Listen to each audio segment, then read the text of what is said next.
Glória a Deus. Agora sim vamos ministrar e compartilhar com os irmãos a palavra que o Senhor colocou no meu coração para essa tarde, que está na carta que o apóstolo Paulo escreveu aos Coríntios, capítulo 1, a partir do versículo 27. 1 Coríntios, capítulo 1, a partir do versículo 27.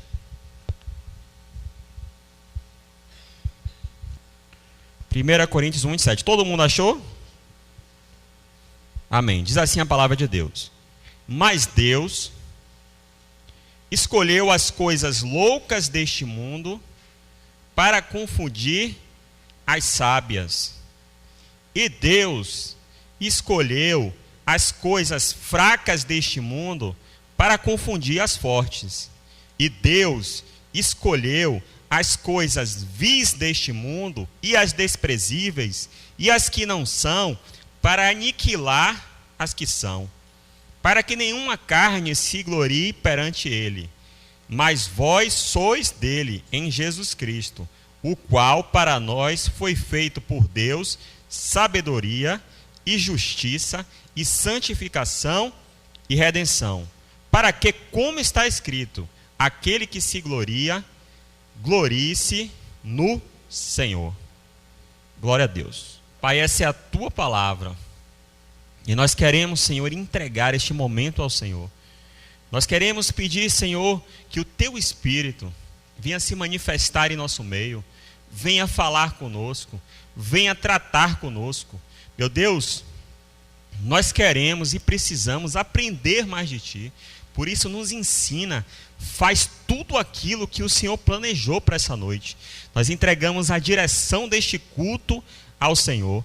Eu te peço que a tua palavra vá na divisão das juntas e da medula, da alma do Espírito, Senhor, do teu povo, Senhor, e que eles venham ser tocados pelo teu Espírito nessa noite. Meu Deus, eu te peço, eu entrego e eu consagro este culto ao Senhor, em nome de Jesus. Amém. Amados, existe um filósofo francês chamado Jean-Jacques Rousseau. E esse filósofo, ele fez uma afirmação de que o homem seria produto do meio. Então, segundo essa teoria desse filósofo, as condições do ambiente no qual nós estamos inseridos, elas seriam determinantes para o nosso futuro. Então, se por um acaso uma pessoa ela nasce num ambiente totalmente desfavorável, fatalmente aquela pessoa teria um caminho ruim na sua vida, um caminho de derrota na sua vida. Mas, se uma pessoa nasce num ambiente favorável, essa pessoa certamente ela venceria na vida. E muitas pessoas concordam com isso. Muitas pessoas também defendem essa ideia de que o homem ele é produto do meio. Mas o que a Bíblia fala sobre isso? Qual é a visão bíblica acerca desse assunto? Na verdade, se nós olharmos as histórias de homens de Deus da Bíblia, nós vamos perceber que o meio ele influencia sim nas atitudes dos homens, mas que todos nós podemos romper com situações adversas, por pior que elas sejam, e nós podemos vencer. E pessoas que estão em condições favoráveis, se elas se descuidarem, se elas vacilarem, elas podem também ter um caminho de derrota. Ou seja, o homem, ele não é produto do meio. Ele pode sim romper com as situações adversas. Nós temos inúmeros exemplos na Bíblia de personagens bíblicos que estavam em situações extremamente favoráveis e que tiveram uma vida que desagradou ao Senhor totalmente. Enquanto que outros, em situações extremamente desfavoráveis, conseguiram vencer, conseguiram agradar ao Senhor com a sua vida. Muitas vezes, irmãos que nasceram juntos, que cresceram na mesma família, pessoas que estavam expostas às mesmas situações, ou pessoas que estavam expostas a situações diferentes, sendo que o que estava na situação pior venceu e o que estava na situação favorável não venceu. Isso demonstra que é possível sim nós rompermos com as situações adversas. Como essa palavra que eu li agora, esse texto que eu li agora, fala que Deus escolhe as coisas loucas para confundir as sábias. Se nós fizermos aqui uma pesquisa, se eu conversar com cada um de vocês aqui, todos conhecem uma pessoa que estava totalmente, numa situação totalmente ruim na sua vida. E estava com a sua vida financeira ruim, e estava com o seu casamento arruinado, muitos que estavam em depressão, mas que conseguiram em Cristo superar as adversidades e romper com esses males. Muitas pessoas que estavam abandonadas, estavam na sarjeta. Eu conheço testemunho de pessoas, de mendigos, moradores de rua, que foram abandonados pelas suas famílias, que estavam na sarjeta, mas encontraram em Cristo a força para romper e hoje estão bem. Pessoas que estavam desenganados pelos médicos, que os médicos disseram, aí não tem mais jeito, esse aí só um milagre. E aí conseguiram ser curadas, estão vivas para a glória de Deus. Muitas pessoas que não têm instrução, muitas pessoas que são semi-analfabetos, mas que chegam e pregam a palavra de Deus com unção e autoridade, e quando ele pega, o céu vem para a terra, e pessoas se convertem, e pessoas se arrependem, e estão fazendo a diferença no seu tempo. Muitos usuários de drogas, muitos alcoólatras, que também conseguiram encontrar força no Senhor para vencer as adversidades. O nosso Deus, o nosso Senhor, Ele é um Deus que muda situações. Qualquer ser humano, qualquer homem que estiver disposto a entregar a sua vida a Jesus, ele pode mudar qualquer situação. Qualquer situação. Para o nosso Deus, nada é impossível. Ele enaltece os humildes e ele abate os soberbos. Para o nosso Deus, nada é impossível. E quando ele faz isso, quando ele tira um homem da sarjeta, quando ele tira um homem do pó e ele levanta, é para a glória dele. É para a glória dele. Então nós vamos estudar aqui a história de alguns personagens da Bíblia. Nesse contexto que eu falei, de pessoas que romperam com as adversidades, de pessoas que tinham uma condição favorável e perderam, e de pessoas também que cresceram no mesmo ambiente, mas tiveram destinos diferentes. E que, na verdade, o que fez a diferença na vida deles foram as escolhas que eles fizeram. As escolhas que eles fizeram, mesmo em meio às adversidades, fez toda a diferença na vida dessas pessoas. Então, quando eu estiver ministrando, você deve observar algumas características, algumas atitudes que esses homens de Deus, que superaram as adversidades e venceram na vida, tiveram, que nós devemos ter também, se nós quisermos vencer na vida. E também algumas atitudes que outros homens tiveram e que os levaram à derrota e que nós devemos evitar. Amém? Glória a Deus. Então a primeira comparação que eu quero fazer é entre dois irmãos, Caim e Abel. Caim e Abel eram filhos de Adão e Eva. Eles receberam a mesma educação. Eles foram filhos dos mesmos pais. No entanto, eles tiveram destinos opostos. A palavra de Deus fala que Caim ele trabalhava com agricultura. Ele era lavrador da terra. Enquanto que Abel, ele trabalhava com pecuária. Ele era criador de gado. E a palavra de Deus fala que Caim apresentou uma oferta ao Senhor e Abel também apresentou uma oferta ao Senhor. Ambos apresentaram ofertas ao Senhor. Mas a palavra de Deus fala que o Senhor se agradou de Abel e da sua oferta, e não se agradou de Caim e da sua oferta. Observe que a palavra de Deus fala que o Senhor primeiro se agradou de Abel e depois se agradou da sua oferta. E que ele primeiro não se agradou da oferta de Caim e depois, ou da vida de Caim e depois da sua oferta. Na verdade, a oferta de Abel e a oferta de Caim demonstravam quem eles eram. Quem eles eram. Quem eles eram. O lugar que eles davam a Deus em suas vidas. Então, a principal diferença entre eles era essa: o lugar que eles davam a Deus em suas vidas. Caim, ele dava para Deus qualquer coisa. Ele dava para Deus o que ele achava que devia dar. Então, ele dava o resto. Ele dava a pior parte do tempo, a pior parte da vida, a pior parte dos recursos. Enquanto que Abel não. Abel, ele dava para Deus o seu melhor.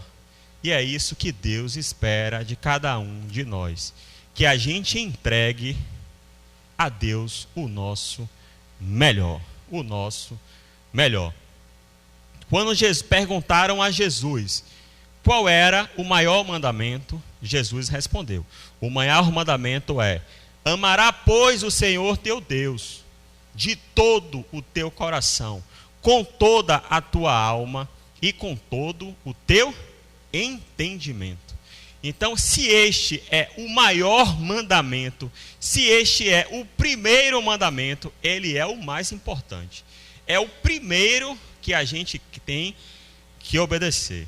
Então, nós temos que dar para o Senhor o nosso melhor, a melhor parte, a primícia do nosso tempo, da nossa renda.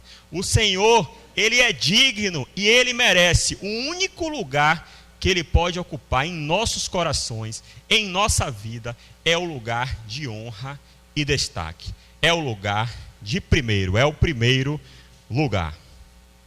E aí, Caim, não satisfeito de não entregar o seu melhor, ainda por cima, acaba matando seu irmão, cometendo o homicídio por inveja, que é outra atitude que nós devemos desprezar, a inveja. Nós temos que ser gratos a Deus por aquilo que Ele nos dá e não estarmos de olho naquilo que Ele dá para os outros. Abel, ele sabia o lugar que Deus tinha que ocupar na vida dele, acima dos filhos, acima do casamento, acima do marido ou da esposa, acima das finanças, acima do dinheiro, acima do cargo, acima da liderança, acima de ministério, acima de profissão, acima de todas as coisas. Deus, eles têm que ser o primeiro em nossas vidas. Tudo aquilo que nós colocamos acima de Deus em nossas vidas se torna um ídolo. O ídolo é tudo aquilo que você não está disposto a entregar para Deus. Se Deus chegar para você: eu quero que você entregue tal coisa agora, e você disser: não, isso eu não entrego para o Senhor, isso é um ídolo na sua vida. Tudo aquilo que você não está disposto a perder para Deus.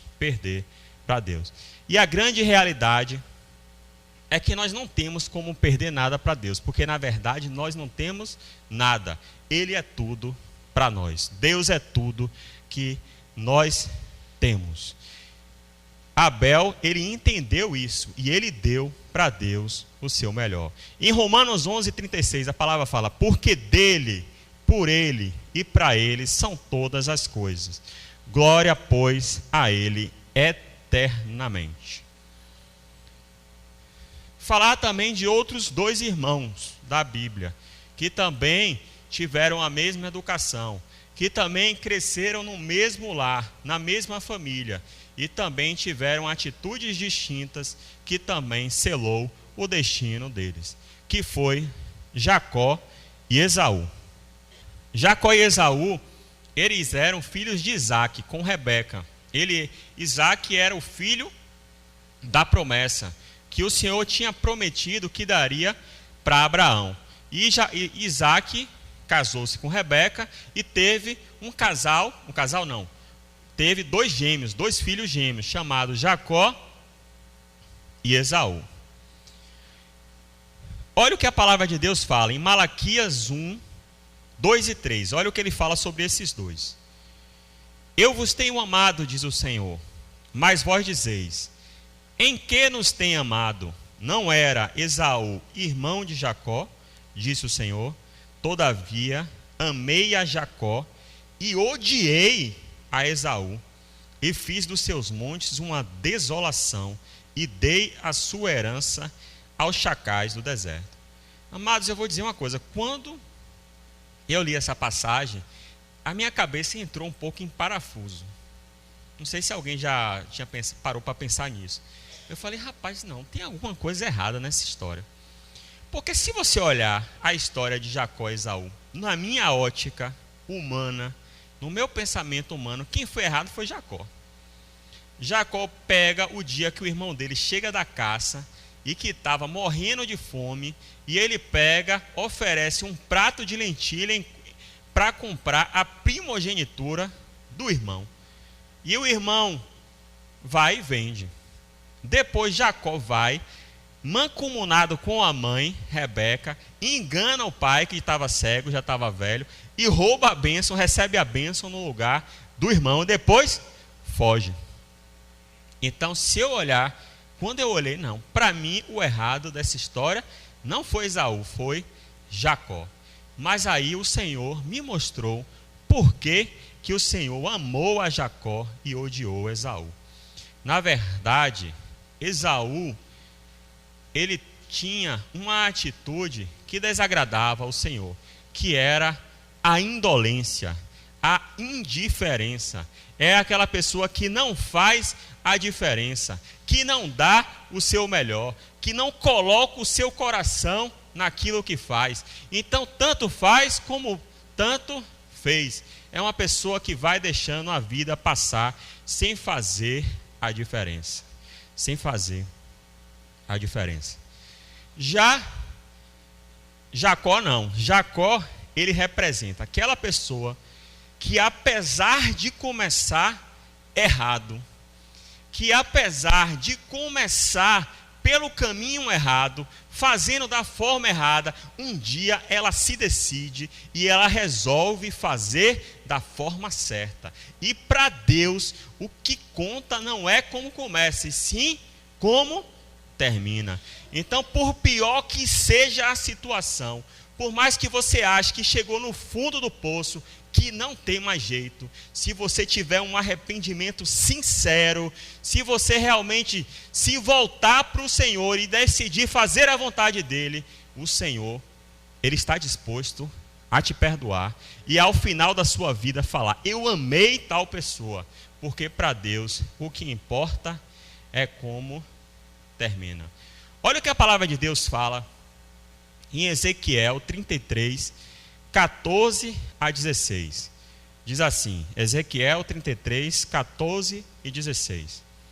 Quando eu disser ao ímpio, certamente morrerás, e ele se converter do seu pecado, e praticar juízo e justiça, restituindo esse ímpio o penhor, e indenizando o que furtou, andando nos estatutos da vida, e não praticando iniquidade, certamente viverá, não morrerá. De todos os seus pecados que cometeu, não se terá memória contra ele. Juízo e justiça fez, certamente viverá. Ou seja, você pode ter feito tudo errado até hoje, mas se hoje você tomar a decisão de realmente entrar pelo caminho estreito, o Senhor está disposto a te perdoar. O Senhor. Agora, o que você não pode é ficar procrastinando essa decisão. O que você não pode é ficar adiando essa decisão. Jacó, quando tomou essa decisão, e aí ele teve que se reconciliar com o seu irmão, que ele teve um arrependimento sincero, que ele se transformou em Israel, ele ia morrer. O irmão dele estava indo ao encontro dele para matá-lo. Mas aí ele se arrepende, ele tem um encontro verdadeiro com Deus. E aí, por conta disso, ele se torna o patriarca das 12 tribos de Israel. Então, para Deus, sempre dá tempo, enquanto você tiver vida, sempre dá tempo de você mudar e de você fazer a vontade dele. Nós somos chamados, amados, para fazer a diferença. É por isso que o Senhor nos compara com sal. O sal, ele é utilizado para salgar. Outra forma,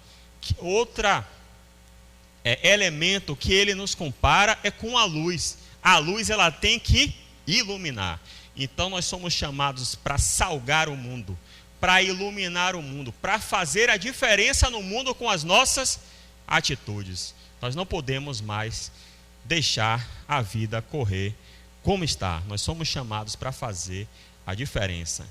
Então, eu apelo para você nessa noite, nessa tarde ou noite, que você se decida, que você realmente entre e faça a vontade de Deus. Amém? Glória a Deus. Eu queria falar também e comparar mais 2 homens da Bíblia, certo? Que foram José e Sansão. Esses homens, na verdade, eles não são contemporâneos, eles não moravam perto um do outro, eles não eram irmãos um do outro. Mas por que que eu coloquei os dois para efeito de comparação? Na verdade, porque as escolhas que eles tiveram em relação à área sexual das suas vidas fez a diferença para a vida deles, fez toda a diferença na vida deles. Sansão, na verdade, ele era nazireu de Deus, ele era um homem consagrado desde o ventre da sua mãe, como nazireu, consagrado ao Senhor. O Senhor usou Sansão para libertar o povo de Israel do jugo dos filisteus, dotando Sansão para isso de força física. Então, Sansão era um homem muito forte, e o sinal da aliança com Deus era o seu cabelo. E ele, por conta da sua força, ele conseguia derrotar os inimigos, no caso, os filisteus. Teve uma história que Sansão, uma vez, com uma queixada de jumento, ele matou mais de 1000 filisteus. Sansão, ele era um homem muito forte, nazireu de Deus. No entanto, se você olhar para a vida de José, José era um homem que tinha tudo para dar errado. Eu vou dizer, eu acho que se eu tivesse no lugar de José, ou eu tinha me matado, eu não sei, porque José foi um homem que comeu o pão que o diabo amassou. José, na verdade, ele era um menino que ele era órfão de mãe. A mãe de José morre quando José ainda era muito novo, no parto do seu irmão mais novo, Benjamim. E aí ele se torna órfão de mãe. E ele era um garoto que era muito apegado ao seu pai, no caso, Jacó. Só que os irmãos deles tinham muita inveja, porque Jacó dava preferência clara a José e Benjamim, os filhos que eles tinham com Raquel, porque Raquel era a mulher que Jacó verdadeiramente amava. Então ele tinha uma preferência clara para os filhos de Jacó. E os outros irmãos ficavam com inveja de José. E o que é que eles fizeram? Pegaram José e venderam para os midianitas. Uma caravana dos midianitas vinha passando e eles pegaram José e venderam para os midianitas. Então José, que já era órfão de mãe, agora é vendido como escravo pelos próprios irmãos e é tirado da convivência com seu pai, a quem ele era muito apegado. E aí lá, quando ele chega no Egito, os midianitas vendem ele a um homem chamado Potifar, que era capitão da guarda do Egito. E a palavra de Deus diz que Potifar viu graça nos olhos de José. E aí começou a entregar as coisas na mão de José. Mas acontece o seguinte: a mulher de Potifar, ela, como José era um homem, um rapaz formoso à vista, era um homem bonito, como diz a Bíblia, a mulher de Potifar começa a se insinuar para Jacó. E um belo dia, quando eles estão sozinhos, ela tenta agarrar José à força. E aí o que é que José faz? Foge, sai correndo. Amado, se fosse hoje, para os padrões do mundo, o que é que iam dizer? Que José era gay, não? Porque um homem, chega uma mulher para agarrar ele e ele foge, não, esse cara é gay. É isso que iam dizer. Na verdade, amados, o padrão de homem para Deus, ele é totalmente diferente do padrão de homem do mundo. Isso é fato, certo? Então, um homem no mundo, para ele ser macho, né, o que é que ele tem que fazer? Primeiro, ele tem que ser mulherengo. Ele tem que pegar todas. Aí é o padrão, ele é homem. Se ele for mulherengo, se ele pegar todas, ele é macho. Segundo, ele tem que ser bruto. Ele tem que ser grosso. Então, se a pessoa não faz o que eu quero, eu saio na mão. Eu vou e dou um murro. Eu consigo as coisas na força bruta. Terceira coisa, ele tem que ter cachaceiro.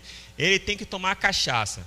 Tem que xingar. Esse é o homem, é o padrão de homem para o mundo. Mas, na verdade, esse tipo de homem, eu vou até pegar leve, viu? Para Deus não passa de um moleque, né? Não passa de um moleque. Na verdade, Deus não criou o homem para viver dessa forma. O padrão de homem para Deus é um homem fiel à sua esposa, é um homem que é carinhoso com a sua esposa, é um homem que cuida da sua esposa, que cuida da sua família, que cuida dos seus filhos, é um homem que é gentil e delicado com outras pessoas. Então é totalmente distinto. Amados, eles tiveram destinos diferentes. Um que era órfão de pai e mãe, que tinha tudo para ser um revoltado, acaba depois perdoando os irmãos. Ele teve a oportunidade de se vingar dos irmãos.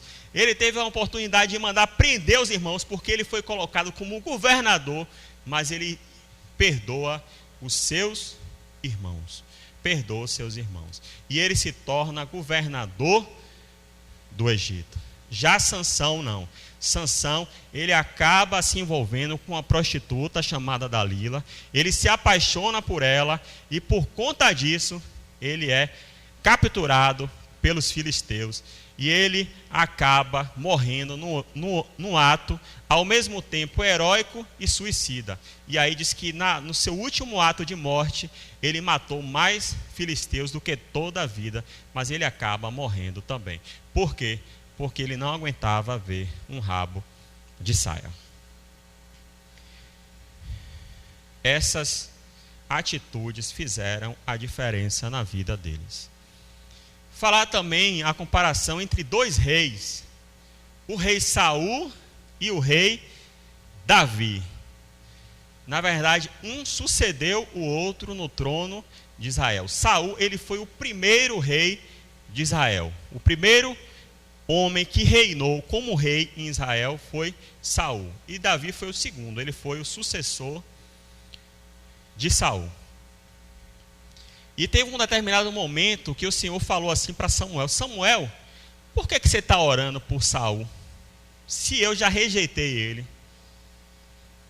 E Davi, ele fala: eu achei em Davi, filho de Jessé, um homem segundo o meu coração, e não vai faltar descendente dele na linhagem de Israel. Por que será? Será que Davi era perfeito e Saul não era? Será que é por isso? Olha, amados, Davi, ele matou, ele cometeu um adultério, ele deitou com a mulher de um dos seus soldados mais leais, que era Urias.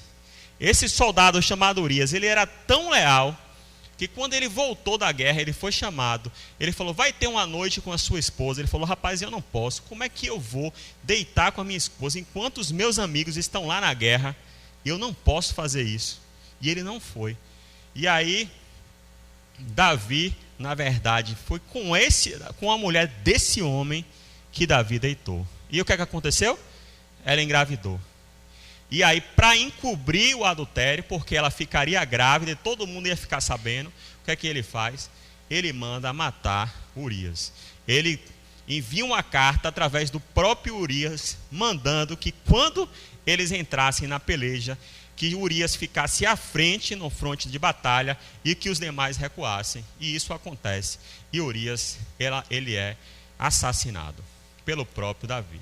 Então eu estou falando de um homem que cometeu um adultério e um homicídio. Na verdade, o que agradava o Senhor em relação a Davi é porque ele tinha um coração quebrantado.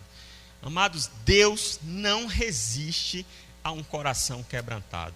Um coração quebrantado e contrito ele não desprezará. Um coração quebrantado, amados, é um coração que quando ele é confrontado pelo Senhor, que quando ele é corrigido pelo Senhor, e nós temos que ter essa noção que Deus é o nosso Pai, e todo pai bom corrige o filho que ama, e quando o Senhor vem corrigir, a pessoa que tem um coração quebrantado, ela se arrepende, ela chora, ela pede perdão e ela muda. Essa é as características de um coração quebrantado. Davi, quando foi ser confrontado pelo profeta Natã, ele não ficou inventando desculpa, falou, Senhor, eu pequei contra os céus e pequei contra ti. E ele tem um arrependimento sincero, pelo que o Senhor o perdoa e fala, por conta disso, não morrerás, não morrerás. Então Deus espera de nós um coração quebrantado. Coração quebrantado é um coração também que chora por vidas, que chora por almas, que chora pelos seus familiares, que chora pelas pessoas que ainda não alcançaram o Senhor. Eu tenho um amigo chamado Bruno, e esse amigo, rapaz, aí quando era do mundo, a gente aprontou muito, viu? Eu vou dizer. Porque Bruno, ele torcia pro Bahia, eu torcia também, né? Rapaz, a gente gostava de uma farra assim, né? Rapaz, pense uma dupla que aprontou. Foi eu e esse Bruno, né?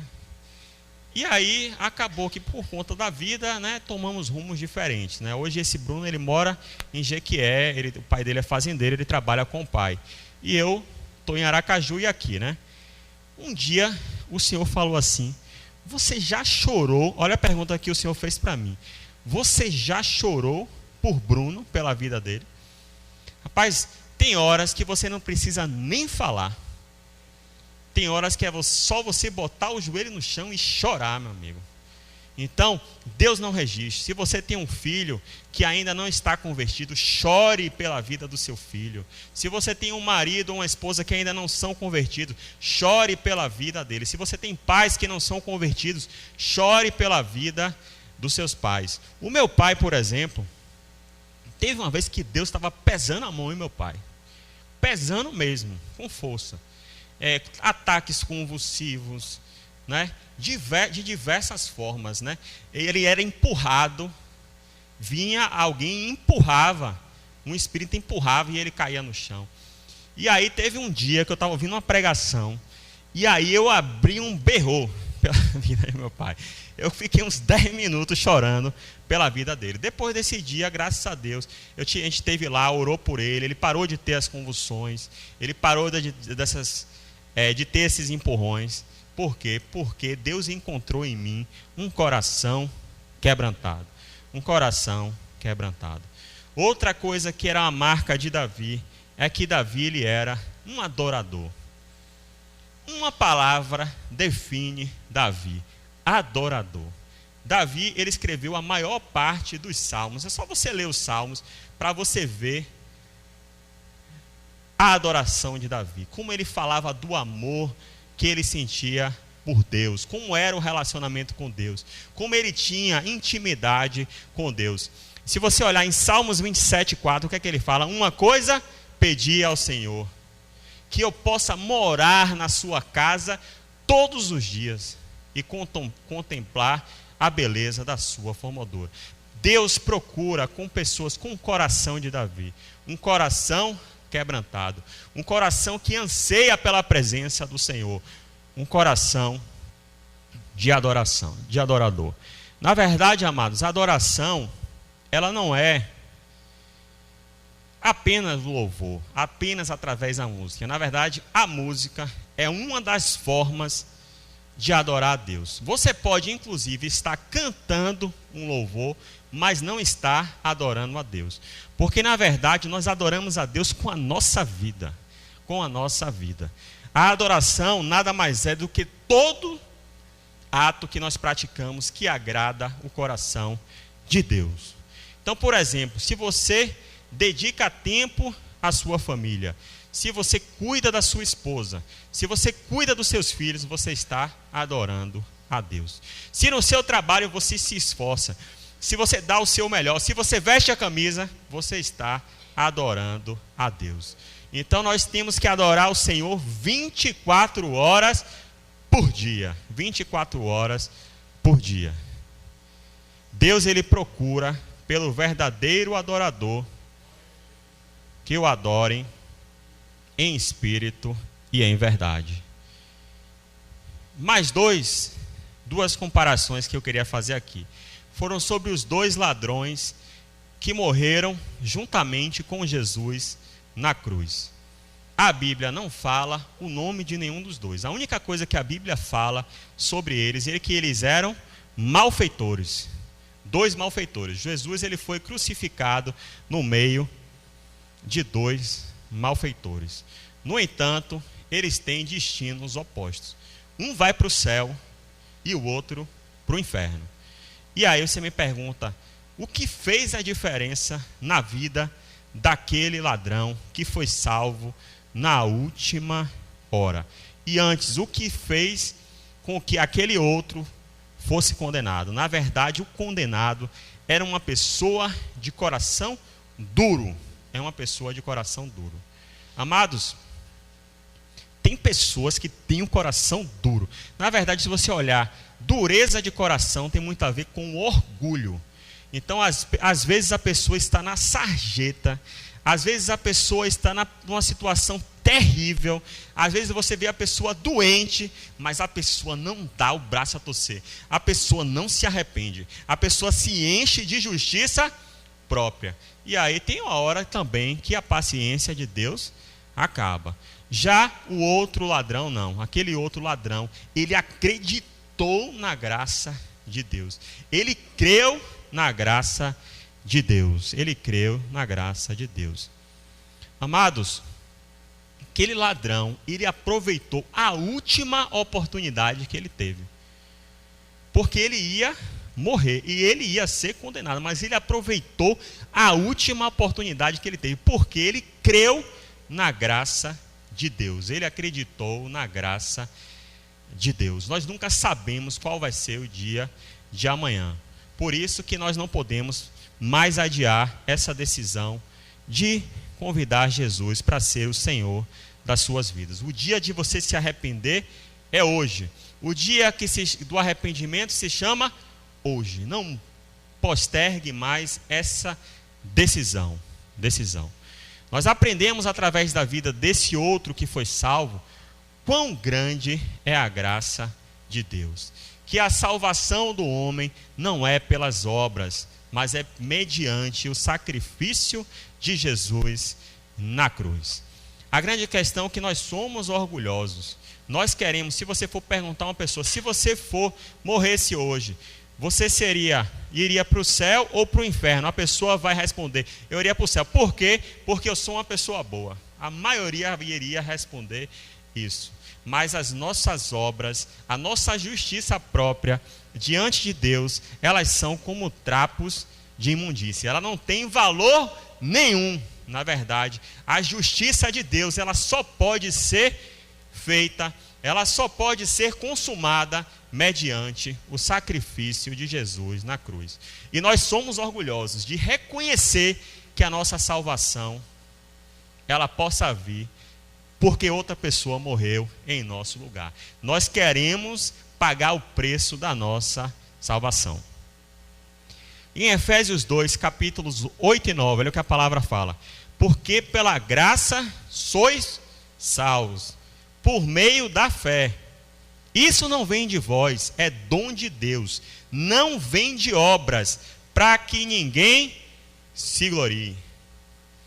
Aí você vai me perguntar, então, já que é pela graça, eu posso então aprontar, né? Eu posso sair daqui pecando torto à direita. Na verdade, amado, se você pensar assim, esse pensamento é um pensamento de escravo, tá?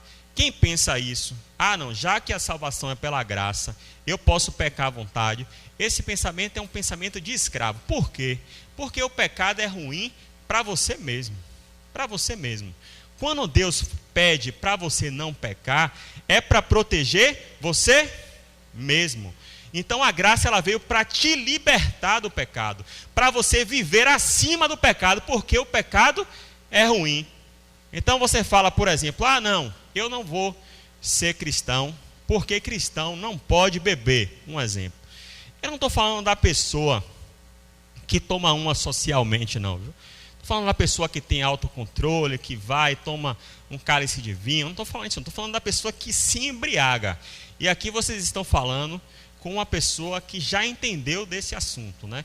Eu já bebi tudo que vocês podem imaginar, cachaça, vinho, uísque. Já fiquei embriagado diversas vezes, então eu falo do que eu já vivi. Grandes coisas, tomar cachaça. Você bebe, no outro dia acorda de ressaca, acorda passando mal, fica com mau hálito, inconveniente, bate o carro. Eu já bati o carro embriagado 3 vezes. Você é escravo. Você é escravo. Porque isso te faz mal e você não para de fazer. Mesma coisa, vou citar exemplo. Não, eu não vou ser cristão porque cristão não pode pular carnaval. Rapaz, eu já pulei carnaval algumas vezes. Grandes coisas pular carnaval. Um lugar cheio de violência, briga, assalto, estupro. Aí você vai com sua esposa, os outros mexem com a sua esposa, às vezes querem acariciar as partes íntimas da sua esposa. Imagine, e você não vai ser cristão por isso. Então isso é um pensamento de escravo. Na verdade, se você é livre, você fala, eu não vou fazer nada disso. Sabe por quê? Porque eu privilegio e eu prefiro a presença de Jesus em minha vida. Olha, amados, eu vou falar assim, eu não gosto de ficar contando muito, dando muito ibope para pecado não, viu? Mas vocês conhecem a história da mulher pecadora da Bíblia, né? Que Jesus fala assim, uma pessoa devia 500, eu acho que eu devia mais que aquela mulher. Rapaz, se teve uma pessoa que já aprontou nessa vida, fui eu. Tudo o que vocês imaginarem aí, eu já aprontei. Em todas as áreas. Rapaz, eu vou dizer, nada que eu vivi. Aqui nós estamos falando também com alguns jovens, e pode ser que os jovens fiquem com o seguinte pensamento, talvez no mundo é melhor. Talvez lá na curtição, na farra, nas drogas, na bebida, seja melhor. Vocês estão falando para uma pessoa que já viveu tudo isso. Esse caminho é caminho de morte. Esse caminho é caminho de depressão. Esse caminho é caminho que não leva a lugar nenhum.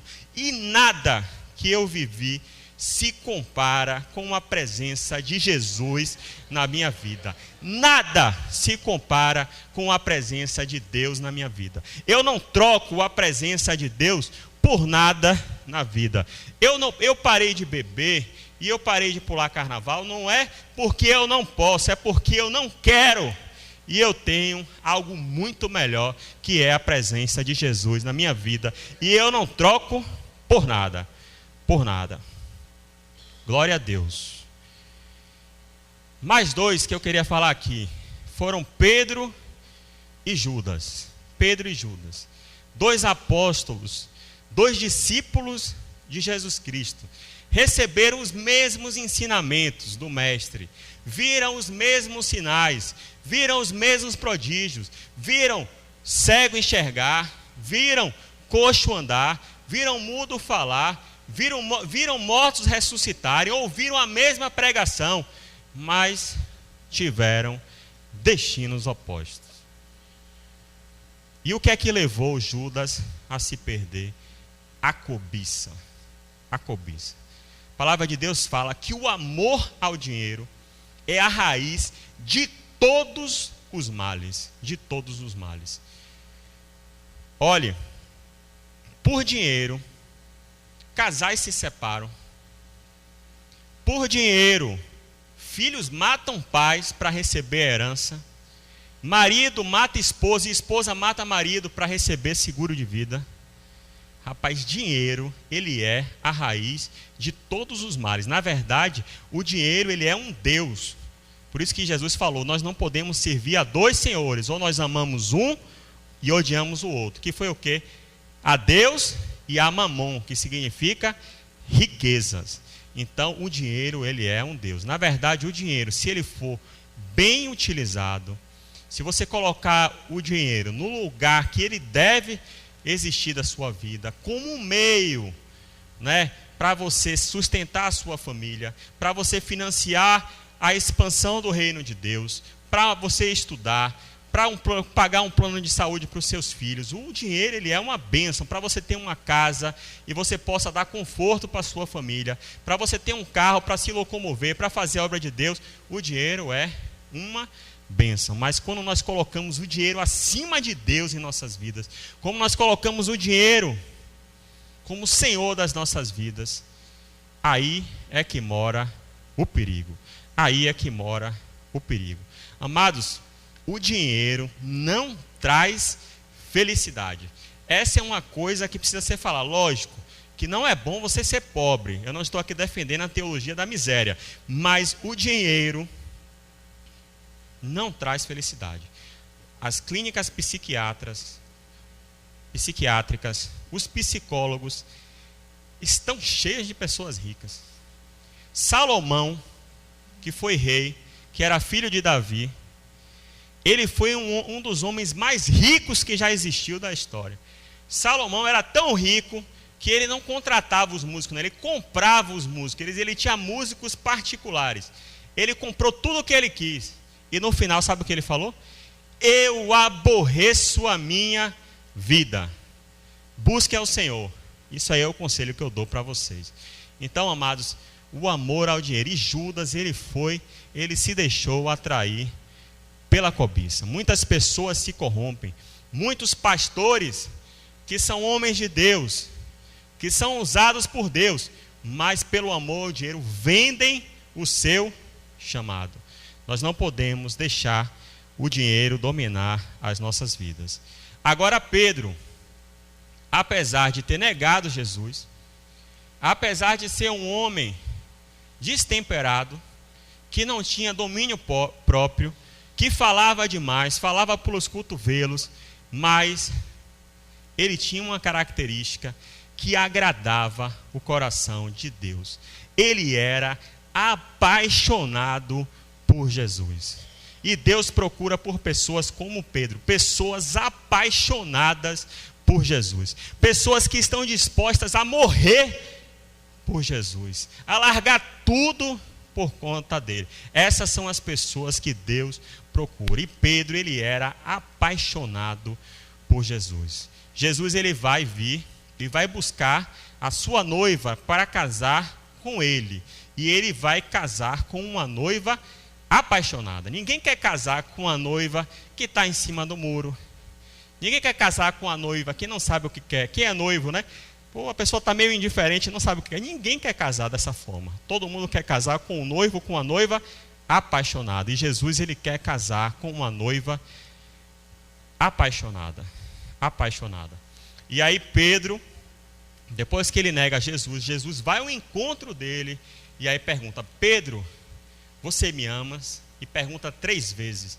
E Pedro: Senhor, tu sabes que eu te amo. E aí no dia de Pentecostes, o Espírito Santo ele desce sobre a igreja, e aí Pedro é revestido de unção, poder e autoridade. Na sua primeira pregação, 3.000 pessoas se convertem. Um pescador bruto, indouto e iletrado, com o Espírito Santo, em uma pregação dele, 3.000 pessoas se convertem. Então, o Senhor procura por pessoas apaixonadas por Ele. Para a gente finalizar, eu queria fazer uma comparação, a última comparação, entre Adão e Jesus. O primeiro Adão, ele foi colocado por Deus no jardim do Éden, com tudo do bom e do melhor. A vida que pediu a Deus. A única coisa que você precisa fazer é cuidar do jardim. Você pode comer de tudo. Você pode comer de todas as árvores. Se você quiser dançar, você pode. Se você quiser sair com a sua família, você pode. Se você quiser ir para o cinema, você pode. Se você quiser ir para o teatro, você pode. Se você quiser praticar esporte, você pode. Se você quiser ouvir música, você pode. Você só não pode, Adão, comer dessa árvore aqui, que é a árvore do conhecimento do mal. Você só não pode adulterar. Você só não pode roubar. E aí para onde a gente vai? Para essa árvore. Para essa árvore. E Adão, ele acaba, Eva primeiro acaba caindo no pecado, ele é enganado e come da árvore do conhecimento do bem e do mal e acaba sendo expulso da presença de Deus. O homem, ele é destituído da glória de Deus por conta do pecado de Adão. Já Jesus, o último Adão, nasceu numa estrebaria, porque não tinha lugar nos hotéis lá de Belém. Ele acaba nascendo numa estrebaria. Ele era filho de uma família humilde, filho de uma família pobre. O pai de Jesus, ele era carpinteiro. Ele veio ao mundo num momento político totalmente adverso do povo de Israel, que estavam sob o domínio do Império Romano. Foi humilhado, perseguido, caluniado, traído, negado, abandonado por Deus. Essa foi a maior dor que Jesus sofreu quando ele estava na cruz e o Pai o abandonou, porque o nosso pecado estava sobre ele e fez separação entre ele e Deus, e ele foi abandonado por Deus. Quem aqui já assistiu aquele filme Paixão de Cristo? Para mim, aquele filme é o que tem o relato mais real do que foi a paixão de Cristo. De quanto ele sofreu, de quanto ele apanhou, foi chicoteado, esbufeteado, cuspiram nele, fazendo piadinha com o nome dele, com fome, com sede, sendo esbofeteado, com dores, crucificado no meio de dois ladrões. Antes de ser crucificado, pergunto: quem você quer que soltem? Você, Jesus de Nazaré ou Barrabás? E o povo solta Barrabás e deixa Jesus crucificado. Isaías 53, 4 e 5 fala: verdadeiramente, ele tomou sobre si as nossas enfermidades e as nossas dores levou sobre si, e nós o reputávamos por aflito, ferido de Deus e oprimido. Mas ele foi ferido por causa das nossas transgressões e moído por causa das nossas iniquidades. O castigo que nos traz a paz estava sobre ele, e pelas suas pisaduras nós fomos sarados. Amados, e você sabe por que ele passou por tudo isso? Você sabe por que ele escolheu passar por tudo isso? Porque ele tinha o direito de escolher não passar por isso, mas ele escolheu passar por tudo isso. Sabe por quê? Uma palavra: amor. Foi por amor. Foi por amor. Ele se importa com você. você é importante para Ele. Ele passou por tudo isso porque Ele sabia que você ia estar aqui hoje. E que você ia estar ouvindo essa palavra. E Ele manda te dizer que você é importante para Ele, que Ele te escolheu. Você não é qualquer um, Ele te escolheu. Ele te amou primeiro. Ele nos amou quando ainda éramos pecadores.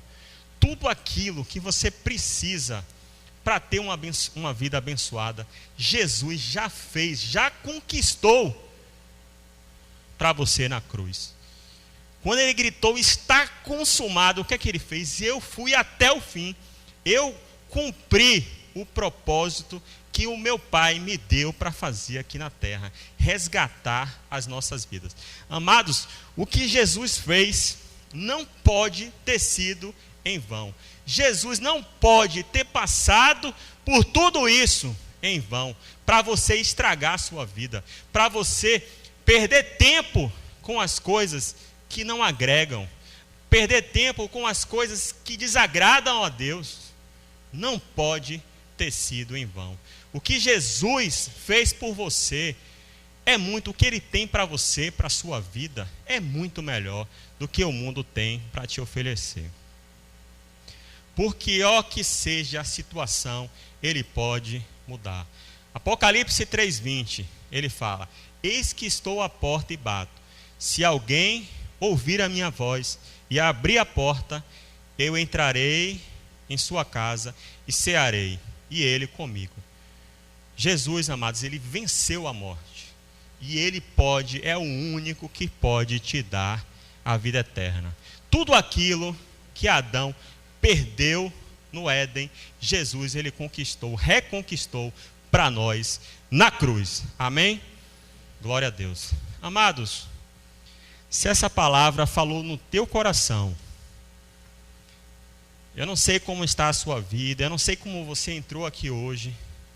Talvez você até aqui tenha feito as escolhas erradas. E você queira, nessa noite, tomar posição, querer andar pelo caminho estreito. Talvez também você esteja vivendo uma situação difícil na sua vida familiar, na sua vida conjugal, na sua vida financeira. E você também crê que Deus pode mudar essa situação. Eu queria convidar você a vir aqui no altar do Senhor, porque eu queria fazer uma oração especial por sua vida. Amém? E nós vamos ligar aqui na terra para que Deus, Ele possa te perdoar, para que Ele possa entrar na sua casa, para que Ele possa restaurar a sua vida, para que Ele possa alcançar os seus familiares, em nome de Jesus. Pode vir aqui no altar do Senhor, que nós vamos orar.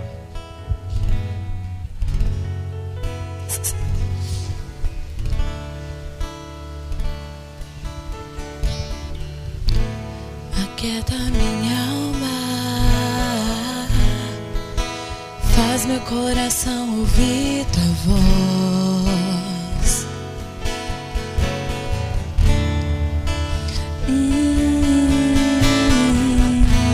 Me chama pra perto, só assim eu não me sinto só.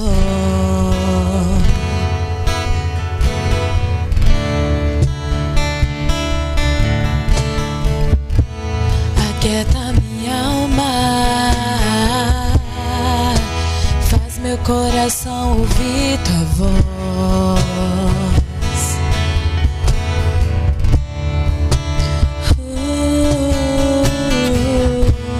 Me chama pra perto, só assim Pai, eu não aqui estão os teus filhos, Senhor. E eu quero apresentar a vida de cada um deles ao Senhor, Pai. Quero orar nessa noite, Senhor, para que a tua graça, para que a tua misericórdia possa alcançar cada um deles.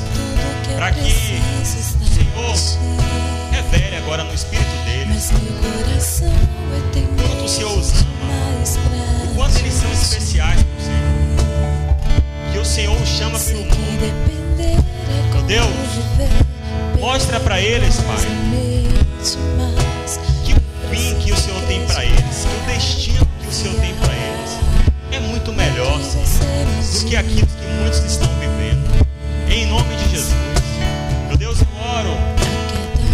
que a partir desses exemplos, Senhor, que nós vimos, de pessoas, Senhor, que tiveram uma vida, Senhor, de dificuldade, de intempéries, de luta, Senhor, mas conseguiram vencer tudo, Senhor.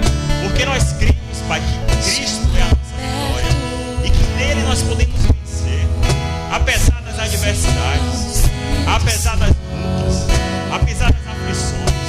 Meu Deus, em nome de Jesus, que o Senhor venha ser mais um em nossas vidas. Deus, que nós venhamos colocar o Senhor como primícia das nossas vidas, como primeiro lugar das nossas vidas. Pai, que nós não venhamos ser como Caim, Senhor, que ofereceu para o Senhor qualquer coisa, achando que o Senhor se satisfaz com qualquer coisa. Que nós venhamos dar o nosso melhor ao Senhor, em nome de Jesus. Meu Deus, levanta desse altar homens como Abel, homens como Abel, que através da sua vida, Senhor, vão testemunhar que o Senhor tem que ser o primeiro, que o Senhor tem que ser como outro. Levanta Abel, homens como Abel, mulheres como Abel desse altar, em nome de Jesus, em nome de Jesus. Meu Pai, eu oro também, Senhor, por aqueles, em nome de Jesus, que tem, Senhor, desaprovado o Senhor com as suas atitudes, através da prática do pecado, através da prática da imoralidade. Senhor, que hoje eles venham se decidir, Senhor, que hoje eles venham se converter. Eu oro para que o Senhor venha agora com um batismo de arrependimento, Senhor, trazendo um arrependimento verdadeiro, Senhor, trazendo um arrependimento que vem do coração, Senhor. E o Senhor vai na direção da alma e do Espírito agora. O Senhor toque, Senhor, e o Senhor toque, Senhor, em nome de Jesus, e que eles venham se quebrantar. Meu Deus, que nós venhamos ser como Davi, um homem de coração quebrantado, um homem que te adorava em espírito e em verdade. Eu sei, Pai, que o Senhor